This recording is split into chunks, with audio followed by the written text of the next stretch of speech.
ne la connaissez peut-être pas encore et pourtant, elle vient de prendre des responsabilités pour un poste qui va donner du punch à Jérusalem. En tout cas, on l'espère. Elle s'appelle Sabine Ayash. Elle est responsable du département entrepreneur business pour Qualita et la mairie de Jérusalem. C'est une première. Nous la recevons pour parler de ses nouvelles fonctions. Salut Sabine et bienvenue. Merci. Bienvenue à bord tout d'abord. Merci beaucoup. Alors il faut parler près du micro parce que sinon on ne va pas t'entendre. Donc on se tutoie, on se voit, on fait comme dans la vie. On va se tutoyer, on va se tutoyer. Comme dans la vie. Alors Sabine, tu es fraîchement débarquée dans ce poste avec une mission très précise et c'était une volonté qui ne date pas d'hier de la part de la mairie de Jérusalem qui souhaitait dynamiser la ville. Pourquoi ? Pour casser les stéréotypes, pour donner plus de possibilités aux entrepreneurs ? Écoutez, oui, en fait, ça fait un bon moment, ça fait à peu près 2 ans que la ville de Jérusalem pense justement à créer ce poste-là. Alors, on précise que c'est pour les francophones, hein, c'est-à-dire que le poste, le département existe déjà évidemment au sein de la mairie de Jérusalem depuis très longtemps. Et prenant conscience de l'importance et du poids et de la qualité de l'Aliyah francophone, la mairie de Jérusalem, en shoot-à-foot, en partenariat avec Qualita, a décidé donc de mettre les moyens nécessaires pour pouvoir justement ouvrir la possibilité aux francophones, alors qu'ils soient de France et qui veulent faire leur aliyah, ou les francophones qui habitent déjà à Jérusalem ou pas à Jérusalem, ou en Israël, qui veulent monter un business ici à Jérusalem, puissent avoir la possibilité de le faire. Alors la possibilité, ils l'ont évidemment, mais le but est de leur faciliter la vie et les démarches, et donc ce poste a été créé pour ça. Ok, extra. Donc faciliter les démarches, ça veut dire quoi ? Ça veut dire leur présenter l'éventail de possibilités qu'ils ont ? Alors déjà, ce qui est très important de souligner, que c'est un service qui est gratuit pour les francophones, d'accord ? Parce qu'il existe nombre de cabinets, de consultants qui s'occupent de ce genre d'activité. Là, c'est un service qui est gratuit, puisque financé par la mairie de Jérusalem et Qualita. On les prend depuis, même si c'est un tout petit projet, quelque chose comme ça de minuscule dans leur tête, mais ils commencent à penser à monter leur business ici, et on travaille de A à Z jusqu'à l'obtention de leur activité. Donc c'est ici. Pas seulement pour des gens qui ont déjà une boîte et qui ont déjà des idées, qui veulent simplement la transférer à Jérusalem ou en créer une deuxième du même type à Jérusalem, mais c'est aussi pour ceux qui ont envie de s'installer tout simplement, de démarrer quelque chose de nouveau. Complètement. C'est génial. Ça peut être, c'est pour les deux en fait. C'est pour des personnes qui ont déjà des business et qui veulent, comme tu dis, donner une extension supplémentaire, ou pour des gens qui n'ont jamais créé de business, que ce soit en France ou ici, et qui sont intéressés pour le faire. Alors, est-ce qu'il va y avoir des avantages pour ces entrepreneurs ? Je sais que tu n'en es qu'au début, que tu commences à peine depuis 2 semaines, je crois. On va dire que tu es là, à peine, même pas. Mais est-ce qu'il y a des avantages pour ces entrepreneurs ? Oui. Alors, de quel type ? Alors déjà, premier avantage qui est pour le moins non négligeable, c'est que justement, ils ont un accompagnement en français qui n'existe dans aucune ville. C'est-à-dire que je suis là pour aller les accompagner pour tout ce qui est, par exemple, démarches administratives, et on sait que c'est très difficile. Déjà, pour un Israélien lambda, c'est très difficile d'avoir accès à ces services-là et de comprendre un petit peu le système. Ça veut dire ouvrir un dossier aux impôts, par à la exemple, TVA, à la MAM, recevoir, contacter le Misrad Abriout s'ils veulent ouvrir un restaurant, par exemple, la cache-route, enfin, toutes ces démarches qui sont extrêmement compliquées et très longues, on va leur faciliter la vie, on va raccourcir le temps d'attente et surtout aller chez les bonnes personnes en fonction du projet qu'ils vont nous présenter. On va cibler avec eux le projet et aller voir les bonnes personnes. Est-ce qu'il y a des aides financières ? Parce que bien évidemment, quand on monte un business, le nerf de la guerre, c'est l'argent. C'est surtout quand on n'a pas de contact, on n'a pas de famille, on n'a pas de référent ici. Se faire prêter de l'argent quand on ne nous connaît pas, c'est pas évident. Est-ce qu'il y a des prêts ? Est-ce qu'il y a des aides fiscales ? Oui, il y en a. Alors, c'est difficile de parler ici de ça parce que c'est beaucoup. Bien sûr, on est dans la généralité. Non, ici, voilà, c'est beaucoup en fonction. Enfin, il y a plusieurs critères qui rentrent en jeu. Mais encore une fois, pourquoi Jérusalem ? Parce que encore une fois, la ville, la municipalité va donner des aides financières en delà de l'accompagnement du conseil, des aides financières très concrètes pour les entrepreneurs qui décident de monter leur boîte ici. Donc des aides au niveau fiscal, des prêts à taux zéro. Donc ça, c'est quand même quelque chose d'assez intéressant. Très intéressant, mais bien sûr.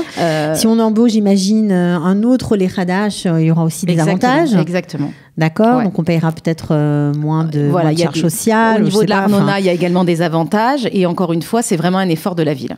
Bon, j'aime bien, moi, cette nouvelle aventure. Alors, si je puis me permettre, tu es une femme, voilà, tu n'as pas un look religieux. Est-ce que ça faisait aussi partie de ton recrutement, des raisons pour lesquelles tu as été choisie? Alors, j'ai appris après j'ai passé plusieurs entretiens téléphoniques, physiques, chez Qualita, à la mairie, etc. Et le dernier entretien qui a eu lieu à la mairie, qui réunissait donc tout un panel de personnes, que des hommes. Non, 2 femmes, pardon, sur une douzaine oui. Voilà. C'est vrai que c'était Jérusalem, hein, c'est-à-dire beaucoup de religieux qui faisaient partie de la mairie, etc.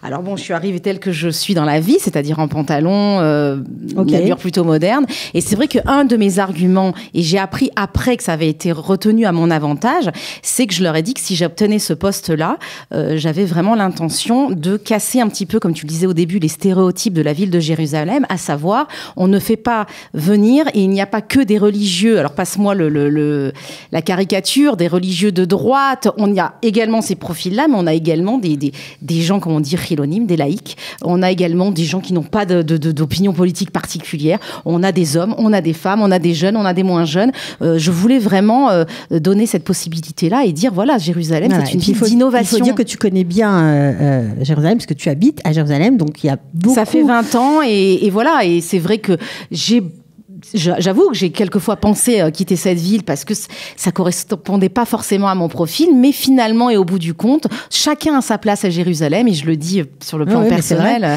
C'est une ville sur laquelle il y a beaucoup d'idées reçues. Exactement. Et en fait, il y a beaucoup de gens très différents à Jérusalem. Exactement. Et je me rends compte au fur et à mesure qu'il est plus difficile d'être religieux à Tel Aviv que de ne pas être religieux à Jérusalem.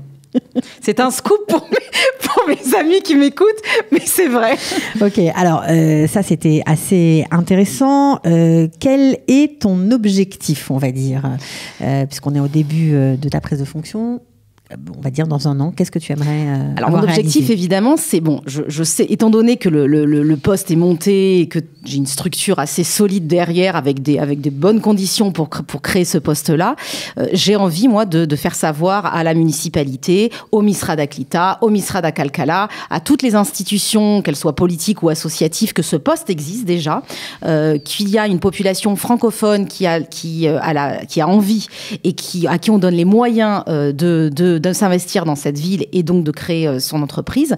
Mon objectif est également de sortir un petit peu les francophones de leur bulle franco-française et de leur expliquer que s'ils veulent monter un business ici, le but, alors ça va être très crescendo, au fur et à mesure on va arriver à ça, le but est bien entendu d'avoir une clientèle israélienne. C'est la pérennité, je pense, d'une entreprise ici, et de ne pas tomber dans l'erreur de dire je suis français, je vais amener des Français, on est entre Français.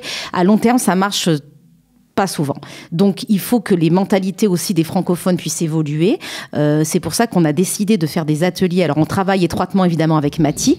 Donc, on monte un programme d'activités, d'ateliers, de conférences, petits déjeuners, etc., pour les amener au fur et à mesure donc à être assez mûrs pour montrer leur projet. Et au fur et à mesure, on va parler de moins en moins le français pour, j'espère... De plus en plus en hébreu. Voilà, exactement. Et dans leur intérêt, il y aura toujours évidemment la patte française, mais il est intéressant et important qu'ils prennent conscience qu'il faut que l'avenir, on est en Israël, on n'est pas ailleurs, et que même s'ils veulent donner une plus-value francophone, ce qui est de bonne guerre, mais il faut absolument parler en hébreu. D'accord. Donc beaucoup de projets, beaucoup d'idées. Voilà, on espère que ceux qui ont des projets de monter un business viennent te voir. Ceux qui ont déjà un business bien établi et l'idée de le transférer à Jérusalem, oui, c'est possible. J'imagine qu'il y aura des infrastructures, qu'il y aura même peut-être un bâtiment pour accueillir ces nouveaux entrepreneurs. On a ici, au hub de Qualita, ici, on peut les accueillir. On a également un bureau à la mairie de Jérusalem quand il faudra faire des démarches administratives. Je les recevrai dans mon bureau également de Jérusalem. Et puis, on se déplace et on peut aller en entreprise voir ce qui se passe ailleurs. On va également monter une VAADA, c'est-à-dire une commission d'experts franco-israéliens. Alors là, pour le coup, j'ai décidé que ce ne soit pas que des Israéliens, parce qu'il faut quand même que les entrepreneurs puissent s'identifier. Ils puissent parler et s'identifier à une réussite. Alors pas que française, ni que israélienne, mais les deux. Voilà, en franco-israélienne. On a des bombes, vraiment des gens d'une qualité exceptionnelle. Soit qui ont réussi, soit qui n'ont pas réussi. Et pourquoi est-ce qu'ils n'ont pas réussi? Ça me paraît aussi important. Et on profitera donc de leur expérience lors de divers ateliers et activités. Alors, en gros, si on est entrepreneur à Jérusalem, si on a envie de le devenir, une seule adresse aujourd'hui, c'est celle de Sabine Aya. Je vais vous donner donc son email, Sabine AIACHE @kalita.org.il. On vous écrit pour prendre rendez-vous. On peut aussi vous téléphoner? Oui, on peut téléphoner au secrétariat de Kalita. Alors 02 502 04 44. Il va y avoir bien sûr, j'imagine après une page. Alors on est en train de travailler sur une page, sur un website. Il y aura également un formulaire d'inscription pour prendre directement rendez-vous avec moi via. Mais pour l'instant, Internet. ça se passe par téléphone. Pour l'instant, c'est pas voilà.